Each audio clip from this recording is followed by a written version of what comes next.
అందరికీ నమస్కారం. నేను మీ షణ్ముఖ్. జగన్మోహన్ రెడ్డి గారు అతి తొందరలో అరెస్ట్ కాబోతున్నారా అంటే భారతీయ జనతా పార్టీ మరి అదేవిధంగా వైఎస్ఆర్సీపీ పార్టీ బలాబలగాలు బట్టి మనము ఒక విశ్లేషణ చేసుకున్నట్లయితే ఖచ్చితంగా జగన్మోహన్ రెడ్డి గారు అటు ఇటుగా తొందరలో అరెస్ట్ కాబోతున్నారనేది అయితే మనం విశ్లేషణ ద్వారా చెప్పేటువంటి ప్రయత్నం చేద్దాం. మరి ఏ ప్రాతిపదికన మీరు జగన్మోహన్ రెడ్డి గారు అరెస్ట్ కాబోతున్నారనేది మీరందరూ మీ మదిలో మెదిలేటువంటి మొదటి ప్రశ్న. అది వైఎస్ఆర్సీపీ పార్టీ కానీ, తెలుగుదేశం పార్టీ కానీ, కాంగ్రెసు, తర్వాత రాష్ట్ర స్థాయి బీజేపీ నాయకత్వం కానీ, మరి ఏ పార్టీ అయినా సరే ప్రతి ఒక్కరూ మెదిలేటువంటి మొదటి ప్రశ్న ఏంటంటే ఏ ప్రాతిపదికన జగన్మోహన్ రెడ్డి గారు అరెస్ట్ కాబోతూ ఉన్నారు? ఆయన మీద ఇన్ని కేసులు ఉన్నా సరే ఇప్పటి వరకు కేంద్రంలో ఉన్నటువంటి సిబిఐ కానీ, ఈడీ కానీ, మరి రాష్ట్రంలో ఉన్నటువంటి కూటమి ప్రభుత్వం కానీ ఎటువంటి చర్యలు తీసుకోవట్లేదని చాలామందిలో అంటే జగన్మోహన్ రెడ్డి గారిని రాజకీయంగా వ్యతిరేకించేటువంటి ప్రతి ఒక్కరిలో కూడా మెదిలేటువంటి ఒక మొదటి ప్రశ్నగా ఒక $1 మిలియన్ ప్రశ్నగా అయితే మనం చెప్పచ్చు. మరి ఈ విశ్లేషణ ప్రకారము రాజకీయ వర్గాల్లో ఏదైతే చర్చ నడుస్తూ ఉందో ఆ విషయము మీ ముందర ఉంచడం జరుగుతూ ఉంది. ఈరోజు ప్రధానంగా 2 ప్రాతిపదికలు. ఒకటి, భారతీయ జనతా పార్టీ ఈరోజు పాగా వేయడం కోసము, ఇదేదో ఉత్తర భారతదేశం గురించి నేను చెప్పట్లేదండి, ఈరోజు దక్షిణ భారతదేశంలో భారతీయ జనతా పార్టీ పాగా వేయడం కోసము ఎక్కడ అంటే నెక్స్ట్ వచ్చే సంవత్సరం అంటే ఈ సంవత్సరంలోనే 2026 సంవత్సరంలో తమిళనాడులో రాష్ట్రంలో ఎన్నికలు జరగబోతూ ఉన్నాయి.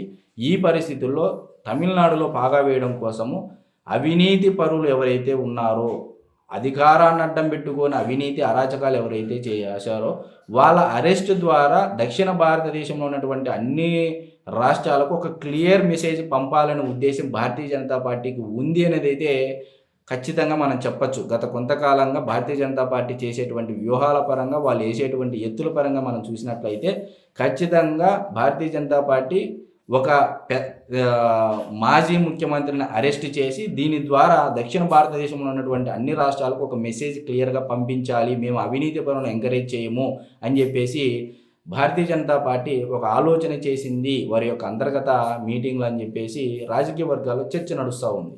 మరి అదేవిధంగా రెండోది, ఈరోజు వైఎస్ఆర్సీపీ పార్టీకి భారతీయ జనతా పార్టీకి మధ్య బంధాలు దూరం అయ్యాయి అనేది అయితే మనం ఖచ్చితంగా చెప్పచ్చు. ఎందుకు, ఏ ప్రాతిపదికన దూరం అయ్యాయి, ఇక నుంచి మోడీ గారు, అమిత్ షా గారు కూడా జగన్మోహన్ రెడ్డి గారిని కాపాడలేరు, ఏ ప్రాతిపదికన అనేది కూడా మనం విశ్లేషించుకున్నట్లయితే ఈరోజు వైఎస్ఆర్సీపీ పార్టీకి అటు లోక్సభలోను రాజ్యసభలో ఉన్నటువంటి బలం ఏదైతే ఉందో అది తగ్గిపోతూ ఉంది.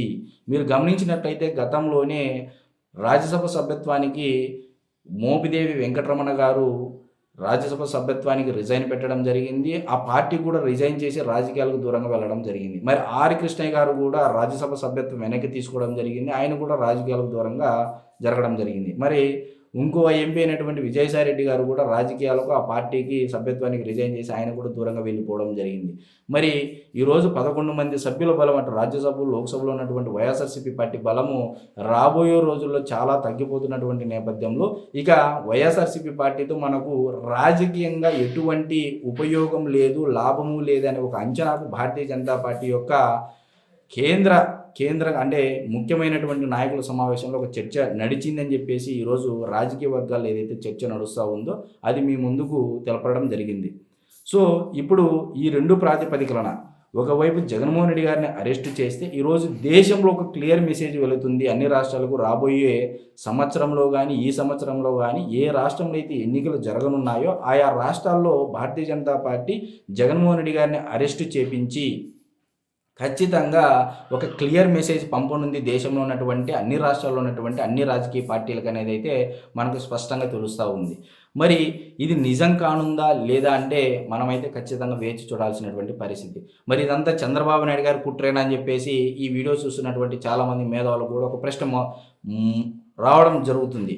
సో ఎందుకంటే చంద్రబాబు నాయుడు గారు కుట్ర మేరకే గతంలో కాంగ్రెస్ పార్టీ, చంద్రబాబు నాయుడు గారు ఇద్దరూ కలిసి నన్ను కేసులు విరిగించని చెప్పి జగన్మోహన్ రెడ్డి గారు చేసినటువంటి వ్యాఖ్యల పరంగా మనం చూసినట్లయితే చంద్రబాబు నాయుడు గారు ఖచ్చితంగా ఈసారి చెప్పడం జరిగింది, నేను రివెంజ్ పాలిటిక్స్ పోవట్లేదు, నేను అతన్ని అరెస్ట్ చేయాలి అంటే నాకు నిమిషంలో పని, నాకు రాష్ట్రం అభివృద్ధి ముఖ్యము, రాష్ట్ర ప్రజల సంక్షేమమే ముఖ్యం అని చెప్పేసి క్లియర్గా అసెంబ్లీలో చెప్పడం జరిగింది.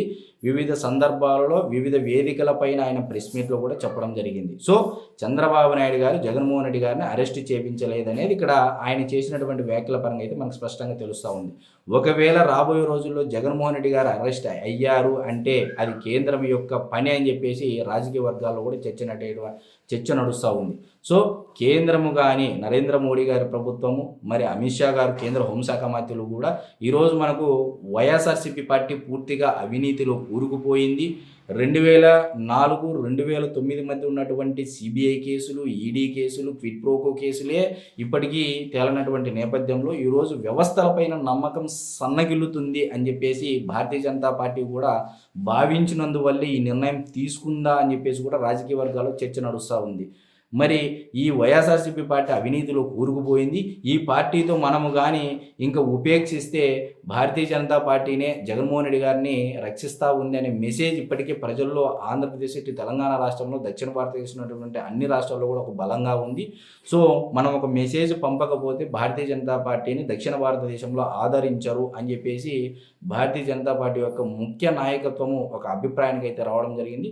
సో రాబోయే రోజుల్లో జగన్మోహన్ రెడ్డి గారు అరెస్ట్ అయితే ఉంటుందని చెప్పేసి రాజకీయ వర్గాల్లో హాట్ టాపిక్ అయితే నడుస్తూ ఉంది. నమస్కారం.